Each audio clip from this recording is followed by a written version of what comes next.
کہتے ہیں کہ کسی جگہ پر بادشاہ نے 3 بےگناہ افراد کو سزائے موت دی۔ بادشاہ کے حکم کی تعمیل میں ان تینوں کو پھانسی گھاٹ پر لے جایا گیا، جہاں ایک بہت بڑا لکڑی کا تختہ تھا جس کے ساتھ پتھروں سے بنا ایک مینار، اور مینار پر ایک بہت بڑا بھاری پتھر مضبوط رسے سے بندھا ہوا ایک چرخے پر جھول رہا تھا۔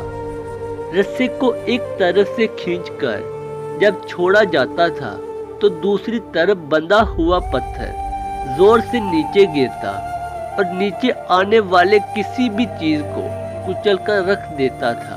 چنانچہ ان تینوں کو اس موت کے تختے کے ساتھ کھڑا کیا گیا۔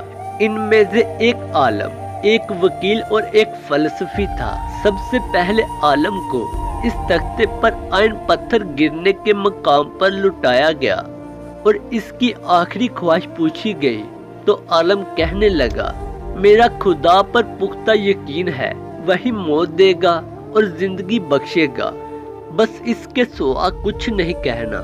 اس کے بعد رسے کو جیسے ہی کھولا تو پتھر پوری قوت سے نیچے آیا اور عالم کے سر کے اوپر آ کر رک گیا، اور دیکھ کر سب حیران رہ گئے، اور عالم کے پختہ یقین کی وجہ سے اس کی جان بچ گئی اور رسہ واپس کھینچ لیا گیا۔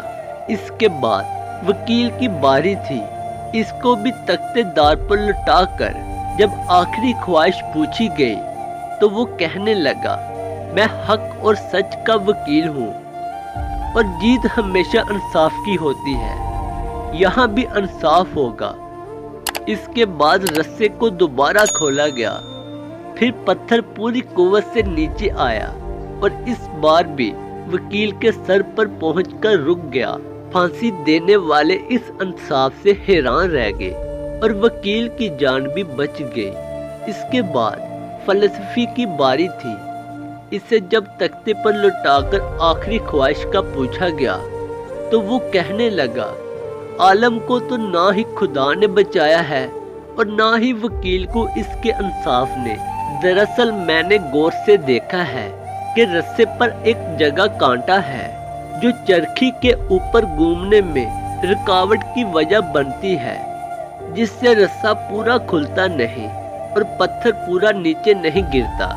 فلسفی کی بات سن کر سب نے رسے کو بغور دیکھا تو وہاں واقعی گانٹ تھی۔ انہوں نے جب وہ گانٹ کھول کر رسہ آزاد کیا تو پتھر پوری قوت سے نیچے گرا اور فلسفی کا ذہین سر کچل کر رکھ دیا۔ حقائق کا نتیجہ بعض اوقات بہت کچھ جانتے ہوئے بھی منہ بند رکھنا حکمت میں شمار ہوتا ہے۔